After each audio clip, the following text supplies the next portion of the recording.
All right, what's good, y'all, man? It seemed like MEMO600 is still trying to clean up whatever Bayzoo said took place. Now, I done watched several videos. I've been all over the internet looking at stuff. I even seen a live stream that Bayzoo as well as MEMO600 put up, and Memo is content that no chain was taken from him. That's what he's saying.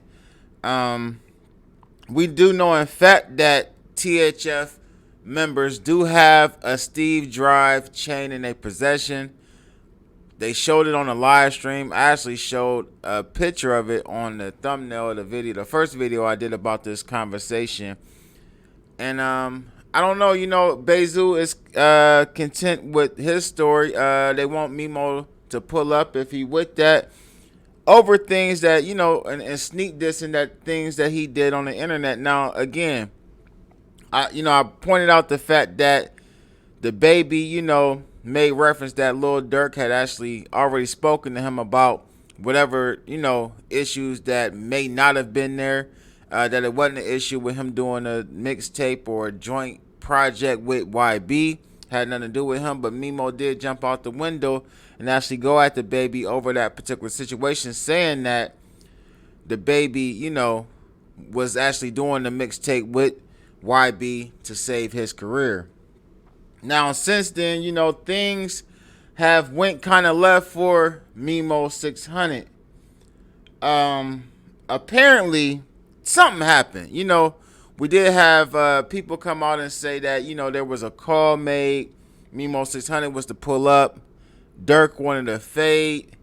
And as a truth teller pointed out, it really wouldn't have been a fair fade with Memo and Lil Durk. I mean, at the end of the day, if Durk is actually putting money in my pockets, if Durk is actually taking care of me and my family, put me in a position to where I can take care of my family, there's no way I'm going to sit back and allow Durk to catch a fade with Memo in any type of form or fashion, regardless if he's winning or taking the L. Now, I don't think that, Lil Durk is soft by any means. I know a lot of people say slide for Von and all the other stuff. He still ain't got get back for this one and that one. And, they make fun of, his reaction to Newski. I really don't buy, I really don't get in that, because I know a lot of it is, just people going at him based upon whatever side of these issues that they stand on. You know what I mean? I really don't pick a side in that type of stuff. I just bring y'all the information and, my opinion on what's actually really going on, what's being presented to us online. And with this MEMO600 situation, I do believe a chain was snatched. I do believe there was an issue with MEMO600 and Durk before this ever even happened. Now, this entire time, MEMO600 been saying, he's always going to be only the family, and that's my brother, and how could I have an issue with him? And, some of it sound genuine, but it was something going on. I don't know if Memo felt some type of way because a bag wasn't put, in his direction for the growth of his career or whatnot. But, I believe that Memo's name was hot enough to where he could have actually made things happen on his own. But a lot of people would always, bring up Durk's name whenever they would talk to him in interviews on Clubhouse and places like that, which could have made some type of resentment, just not towards Durk, but towards that entire situation. Now, at the end of the day, he came out with that song, Nobody's Property. I always thought that was an issue or a subliminal towards OTF and Durk. Not only that, though, Memo did a live one time where he was talking to 600 Breezy, and it seemed as both of them was saying, 600 Breezy was kind of saying, like, that's why I ain't over there, that's why I stay to myself. And it seemed like MEMO600 was kind of agreeing with that, And then on top of that, we had the whole situation of debacle where he tried to go to Cash Money West or 108 ENT with Whack 100. And I'm like, if I'm with Durk is like the hottest rapper out here right now.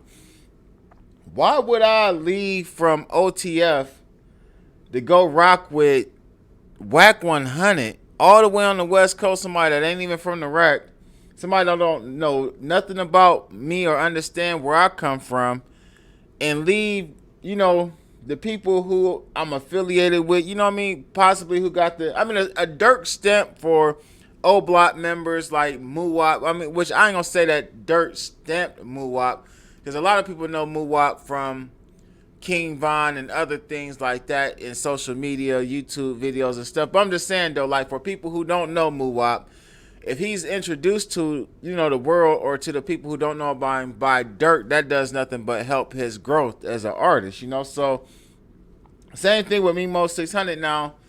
People pointed out the fact that he never took MEMO600 to the Breakfast Club. He never took MEMO600 here. He never took MEMO600 there. MEMO might have just been feeling some type of way. Felt like he could have been somewhere else, and he needed to get up from up under the shadow of Durk, which I can get that. I understand that as well. But at the end of the day, I just still believe that it's something that's been going on and brewing behind closed doors, because there's too many subliminals coming from MEMO600, as well as some people have pointed out some subliminals coming from Smirk as well. But as far as the Bayzoo situation goes, man, from what I know, and it's all based off the internet, I highly doubt MEMO600 would want to catch a fade with Bayzoo. And even when Memo got into it with Whack 100 on Clubhouse, he told him flat out what it was gonna be. He was pulling out hammers. Like, we're not catching no fade. We ain't meeting up, none of that. When I see you, you put your hands on me, I'm gonna deal with you. And that's the best way that I can say what Memo actually said. It was really a lot more direct than that. So when they talk about MEMO600 pulling up to catch a fade with Durk, that's the only thing. Like, Memo never talks about catching fades. Memo talks about hammer play, man, all the time. So I really don't see him pulling up for a fade. I don't know if it was a conversation or they, pull up, we need to talk, and then when he got there, it was a fade. But again, they said that he ran. They said they popped his chain, which I believe that another member ended up losing their chain. I don't think it was MEMO600. I don't think it was his chain, but he's still online and he's still actually talking about this, man. He recently posted a tweet that says, when you stay to yourself, you always going to be the oddball. And Memo may have a point with this particular tweet right here. I'm not going to sit up and hold y'all, man. He's definitely on the outside looking in when it comes to this situation. He doesn't seem to fit into the scheme of OTF. And, I know a lot of them are from different neighborhoods. So I can't even say that's the issue because, like I said, Bayzoo and them is THF. Von was from O Block, and Durk is from 300 Lamron. So it's not like they all from the same neighborhood, even though they clicked up. But I don't think that's the issue. I think more so the issue is a lot of the things that Memo does. Like, Memo is real reckless when it comes to social media. He says a lot. He talks a lot. Durk, a lot of times, he says a lot of subliminal stuff, but it's more so he tries to take like a Jay-Z approach with his responses to stuff online, and some things he don't even respond to. We never see Durk respond to a lot of D-Thang or Von or Newski talk lately. I ain't talking about in the past. I'm just saying lately, in the last couple of years, Durk done really switched it up online, and I think he probably expects anybody in his camp to be the same way. Now, with that being said, we know that Memo hasn't been that type of artist. He hasn't been that type of person to just keep things on the hush. And I think that's where the majority of the issue came from. And I think it just all came to a head in this latest incident, man. But I don't know. It's kind of a bad look for OTF at the same time, man, with this being out there like that. Bayzoo is saying that, Memo should have kept it off the internet, and that's why he came out and said and reacted the way that he reacted. And that possibly could be true, man. Clicks get into it, clicks fall out behind closed doors, but they need to have a united front right at this time, man. And it ain't looking like they having that. Really, I mean, at this point, it's only looking like Memo's on the outside. I know Memo had issues with Buka. I know Memo really don't get along too well with Duty Low. I don't think it's necessarily an issue with Duty Low, but he just don't fool with Duty Low. He said this himself. This isn't like hearsay. This isn't something that I'm, making up or nothing like that. This came straight out of his mouth.